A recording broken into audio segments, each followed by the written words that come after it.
YouTube channel. അപ്പോൾ എല്ലാവർക്കും എൻ്റെ പുതിയ വീഡിയോയിലേക്ക് സ്വാഗതം. അപ്പം ഇൻട്രോ എടുക്കുന്നത് ടെറസിൻ്റെ മുകളിൽ നിന്നാട്ടാ. ഞാൻ താഴെ പറഞ്ഞു കഴിഞ്ഞാൽ അമ്മ കേൾക്കും.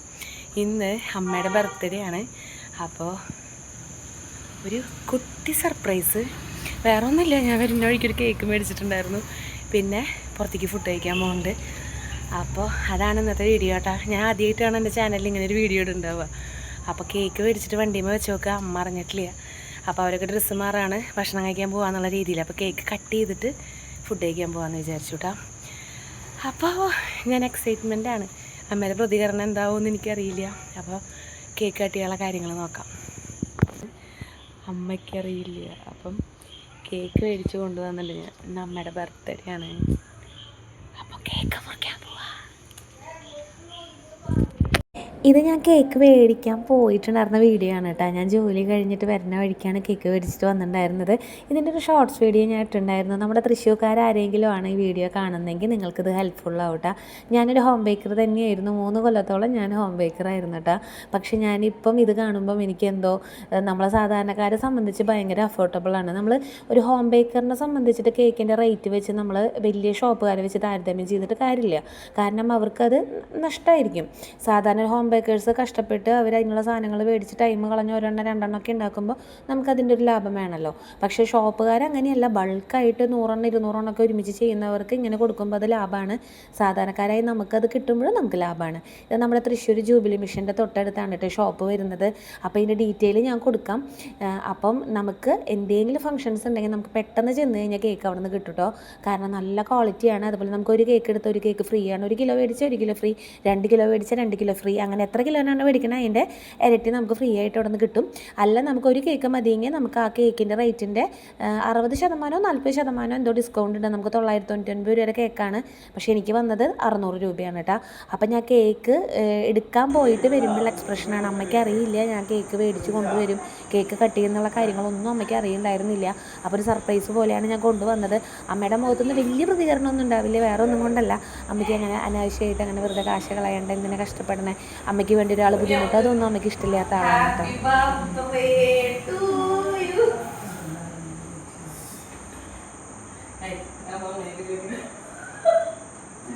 അപ്പം അമ്മയുടെ മുഖത്തിൻ്റെ എക്സ്പ്രഷൻ അത് തന്നെയാണ്. എന്തിനാടി നീ മേടിച്ച്, എന്തിനാ നീ കാശ് കളഞ്ഞ, എന്തിനാ ഈ ദിവസം നീ ഓർത്തിരുന്നത്, ഇതൊക്കെയാണ് അമ്മ പറയുന്നത് കേട്ടോ.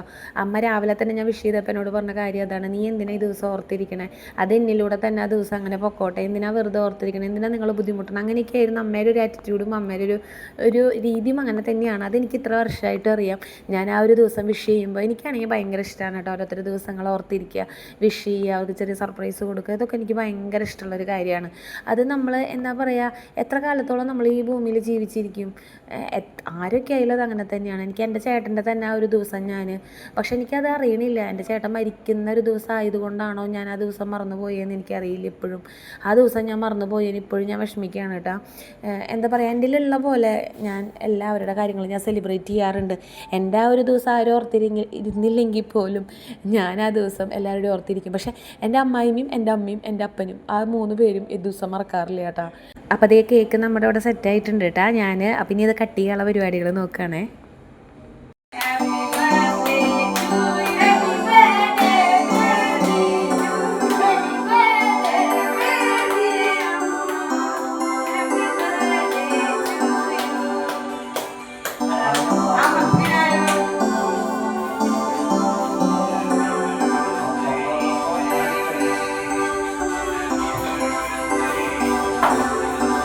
അപ്പം നമ്മുടെ കേക്ക് കട്ടിങ് ഇവിടെ കഴിഞ്ഞു കേട്ടോ. എല്ലാം ഞാൻ വിചാരിച്ചതിലേലും സന്തോഷമായിട്ട് കഴിഞ്ഞു.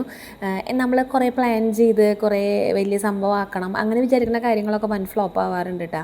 പക്ഷേ ഇതെന്തോ നന്നായി. അമ്മയ്ക്കും ഭയങ്കര സന്തോഷമായി, എനിക്കും ഭയങ്കര സന്തോഷമായി. എന്താണെന്ന് വെച്ച് കഴിഞ്ഞാൽ നമുക്ക് ഇതൊക്കെയല്ലേ കൊടുക്കാൻ പറ്റുമെന്നൊരു സന്തോഷമുള്ളൂ. എത്രയൊക്കെ പണം ഉണ്ടാക്കിയാലും എത്രയൊക്കെ നമ്മൾ കൂട്ടി വെച്ചാലും ഈ ഒരു സന്തോഷം നമുക്ക് കിട്ടില്ല. അപ്പോൾ ഇതുപോലെ സന്തോഷിക്കാൻ പറ്റുന്ന ചില കാര്യങ്ങൾ, അങ്ങനെ വലിയ ആർഭാടമാക്കണം, വലിയ ആഡംബരമാക്കണം എന്നൊന്നല്ല. ഇങ്ങനെയുള്ള കുഞ്ഞു സന്തോഷങ്ങൾ നമുക്ക് എപ്പോഴും ലൈഫിൽ നല്ലതാണ് കേട്ടോ. ഞാൻ ഇതിനൊക്കെ വലിയ പ്രാധാന്യം കൊടുക്കുന്ന ആളാണ്. എൻ്റെ അമ്മായിമ്മ എന്നൊരു ആളെപ്പറ്റി പറയുകയാണെങ്കിൽ നമുക്ക് കുറച്ച് സാഹിത്യമൊക്കെ കൊണ്ടുവരേണ്ടി വരും. എൻ്റെയും എൻ്റെ ബിനോയ് ആൻ്റിയും, അതായത് ഞാനും എൻ്റെ ഹസ്ബൻഡും, ഞങ്ങളുടെ കല്യാണം എന്ന് പറയുന്നത് ഒരു പ്രണയ വിവാഹമായിരുന്നു.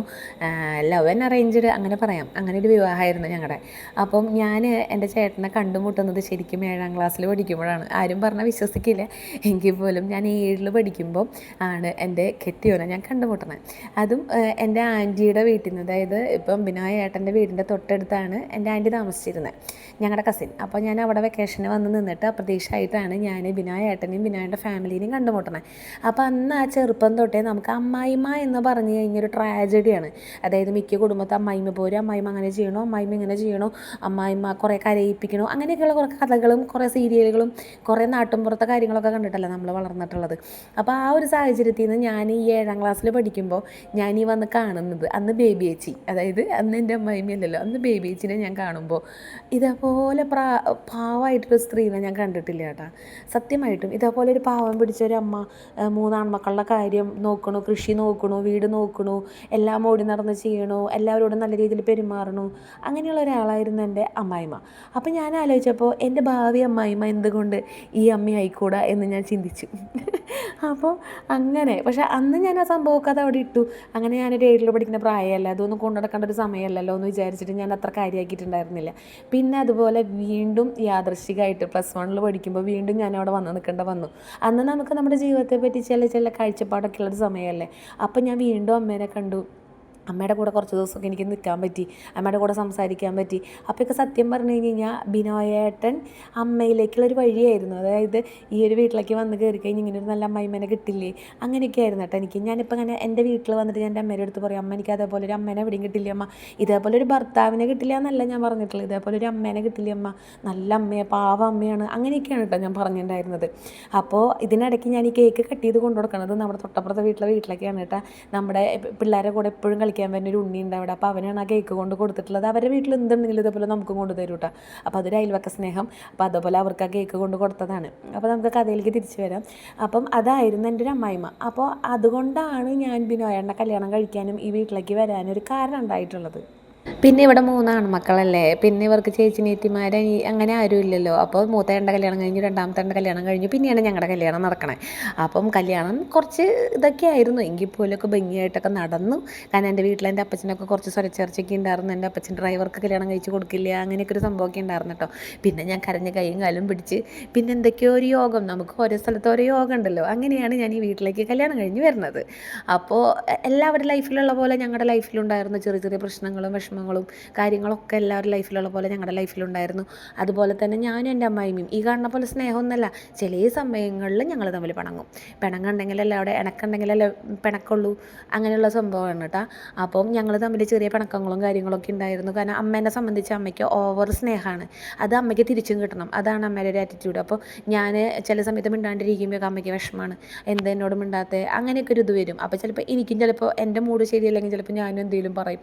അതൊരു ദിവസത്തിൽ വിട്ട് ഞങ്ങളുടെ നീങ്ങില്ല കേട്ടോ. അപ്പോൾ തന്നെ വീണ്ടും ഞങ്ങൾ കോംപ്രമൈസ് ആവും. പിറ്റേ ദിവസം ഞങ്ങൾ ഇതേപോലെ തന്നെയാണ് മുന്നോട്ട് പോണത്. അതുപോലെ തന്നെ പോട്ടെ, ഞാൻ ദൈവത്തിനോട് ഞാൻ പ്രാർത്ഥിക്കുകയാണ് കേട്ടോ. അപ്പം എൻ്റെ അപ്പനും അമ്മയ്ക്കും ഏറ്റവും വലിയ എന്നെ കല്യാണം കഴിച്ച് വിടാനുള്ള റീസണും എൻ്റെ അമ്മായിമ്മ തന്നെയായിരുന്നു. ഇതേപോലെ ഒരു അമ്മയുടെ അടുത്തേക്കല്ലേ പോണത്, ഇതേപോലെ ഒരു അമ്മയല്ലേ. കാരണം ഒരു അമ്മായിമ്മമാരും ചെയ്യാത്ത വിട്ടുവീഴ്ചകളും ഒരു അമ്മായിമ്മമാരും ചെയ്യാത്ത കാര്യങ്ങൾ തന്നെയാണ് എൻ്റെ അമ്മായിമ്മയും. ഒന്നിനോടൊരു നിർബന്ധമില്ല, ഞങ്ങൾ ഇന്നത് ചെയ്യണം, ഇന്ന സമയത്ത് എണീക്കണം, ഇന്ന പോലെ നടക്കണം, ഇന്നത്, അങ്ങനെയുള്ള ഒരു ആറ്റിറ്റ്യൂഡ് അമ്മായിമ്മയ്ക്കില്ല കേട്ടോ. എപ്പോഴോ എങ്ങനെയാണെന്ന് വെച്ചാലും കുഴപ്പമില്ല. ഞങ്ങൾ 3 മരുമക്കൾ അങ്ങനെ തന്നെയാണ് ഈ വീട്ടിൽ. അമ്മായിമ്മയ്ക്ക് ഞങ്ങളുടെ അടുത്ത് അങ്ങനെ പരാതിയോ പരിഭവങ്ങളോ ഇല്ല. ഉണ്ടെങ്കിൽ പോലും അത് ഞങ്ങളിൽ തന്നെ തീരും, ഞങ്ങളിൽ തന്നെ അത് അവസാനിക്കും, എന്ത് പരാതിയാണെങ്കിലും കേട്ടോ. അപ്പോൾ അങ്ങനെ ഞങ്ങൾ കേക്ക് മുറിക്കലൊക്കെ കഴിഞ്ഞ് ഞങ്ങൾ നേരെ അക്ഷയയിലേക്ക് വന്നു ഫുഡ് കഴിക്കാൻ വേണ്ടിയിട്ട്. അപ്പോൾ അവിടെ നിലവിളക്കിൽ കുറേ തിരിയൊക്കെ ഇട്ട് ഇങ്ങനെ കത്തിച്ച് വെച്ച് നോക്കുകയാണ് കേട്ടോ. അപ്പോൾ അമ്മ പറയാം, ഇവിടെ വന്ന് കേക്ക് മുറിക്കായിരുന്നല്ലേ നമുക്ക് എന്ന്. അപ്പം അമ്മ പറയാം, ചരിത്രമായേനെ. ഞാനതും പറഞ്ഞ് കളിയാക്കായിരുന്നു കേട്ടോ. അപ്പോൾ അങ്ങനെ നമ്മുടെ പരിപാടിയൊക്കെ കഴിഞ്ഞ് നമ്മൾ നേരെ വന്ന് ഫുഡ് കഴിക്കാൻ വന്നു. അപ്പോൾ അവിടുത്തെ ഫിഷ് ടാങ്ക് ആയിരുന്നു അക്ഷയയിലത്തെ, കാണാൻ നല്ല രസമുണ്ടായിരുന്നു കേട്ടോ. അങ്ങനെ ഞങ്ങൾ കൈയൊക്കെ കഴുകാൻ വേണ്ടി വന്നു. കൈ കഴുകൽ കഴിഞ്ഞ് നമ്മുടെ സ്ഥിര ഐറ്റം എന്തായിരുന്നു, ചിക്കൻ ബിരിയാണി. നമുക്ക് അക്ഷയയിൽ പോയി കഴിഞ്ഞാലും ഒരുവിധ ഹോട്ടലിൽ പോയി കഴിഞ്ഞാലും നമ്മൾ മെയിനായിട്ട് കൊടുക്കുന്ന ഒരു സംഭവം എന്ന് പറഞ്ഞാൽ ചിക്കൻ ബിരിയാണി, ഫ്രൈഡ് റൈസ്, അങ്ങനെയുള്ള കുറച്ച് സാധനങ്ങളൊക്കെയാണ്. അപ്പോൾ ചിക്കൻ ബിരിയാണിക്കായിരുന്നു ഇതിൽ ആരാധകർ കൂടുതൽ. അപ്പോൾ നമുക്ക് ചിക്കൻ ബിരിയാണി കഴിക്കാമെന്ന് പറഞ്ഞാൽ ഞങ്ങൾ ഓർഡർ ചെയ്ത് വെയിറ്റ് ചെയ്തിരുന്നു. അപ്പോൾ അക്ഷയ ഹോട്ടലിൽ നമ്മുടെ തൃശ്ശൂർക്കാർ അറിയാത്തവരാരും ഉണ്ടാവില്ല അല്ലേ. നമ്മുടെ പോകുന്നത്തെ അക്ഷയാണ് കേട്ടോ. ഞങ്ങൾ ഇതിന് മുൻപ് ഞങ്ങളുടെ മൂത്ത ചേട്ടൻ്റെ ചേച്ചിൻ്റെ വെഡിങ് ആനിവേഴ്സറിക്ക് ഞങ്ങൾ ഇങ്ങോട്ട് വന്നിട്ടുണ്ട്. അതിൻ്റെ വീഡിയോ നിങ്ങൾ കണ്ടിട്ടുണ്ടാവും, ചിലരെങ്കിലും കണ്ടിട്ടുണ്ടാവും. ഞങ്ങൾ അന്ന് ഇവിടെ തന്നെയായിരുന്നു ഫുഡൊക്കെ കഴിക്കാൻ വന്നിട്ടുണ്ടായിരുന്നത്. അപ്പോൾ നമ്മൾ ഇതിനും ഇവിടെ തന്നെ വന്നു. അങ്ങനെ ഫുഡൊക്കെ മേടിച്ച് കഴിച്ചു. നല്ല അടിപൊളി ബിരിയാണി ആയിരുന്നു കേട്ടോ. നല്ല സലാഡും മുട്ട പുഴുങ്ങിയതൊക്കെ ഉണ്ടായിരുന്നു. നല്ല ക്വാണ്ടിറ്റിയാണ് കേട്ടോ ഇവിടുത്തെ ബിരിയാണിക്ക്. ഞങ്ങൾ 5 ആദ്യം പറഞ്ഞ, പിന്നെ ഞങ്ങൾ 4 ഒതുക്കിയത് നന്നായി. എന്നിട്ടും ഞങ്ങൾ പാഴ്സൽ ചെയ്ത് മേടിച്ചു. ബാക്കിയുള്ളത് കഴിക്കാൻ പറ്റുന്നുണ്ടായിരുന്നില്ല, അത്ര ക്വാണ്ടിറ്റി ആയിരുന്നു. അപ്പോൾ നല്ല അടിപൊളി ബിരിയാണിയും നല്ലൊരു ബർത്ത്ഡേ സെലിബ്രേഷൻ ആയിരുന്നു കേട്ടോ. എന്തായാലും എല്ലാവർക്കും സന്തോഷമായി, ഞാനും വളരെയധികം ഹാപ്പിയാണ് കേട്ടോ. അപ്പോൾ എന്താ പറയുക, ഞാൻ ഈ വീഡിയോ ഇവിടെ വൈൻഡപ്പ് ചെയ്യാണ്. അപ്പോൾ ഇതിലധികം വിശേഷങ്ങളായിട്ട് ഞാൻ അടുത്ത വീഡിയോയിൽ വരാം. അപ്പോൾ എന്താ ആദ്യമായിട്ടാണ് എൻ്റെ വീഡിയോയും ചാനലൊക്കെ കാണുന്നതെങ്കിൽ ചാനലൊന്ന് സബ്സ്ക്രൈബ് ചെയ്യുക, വീഡിയോ ഇഷ്ടപ്പെട്ടെങ്കിൽ ഒന്ന് ലൈക്ക് ചെയ്യുക, എന്തെങ്കിലും കമൻറ്റ് അയക്കുക കേട്ടോ. അപ്പോൾ നമുക്ക് അടുത്ത വീഡിയോ ആയിട്ട് നമുക്ക് വീണ്ടും വരാം. അപ്പോൾ ഓക്കെ, ടേക്ക് കെയർ, ബൈ.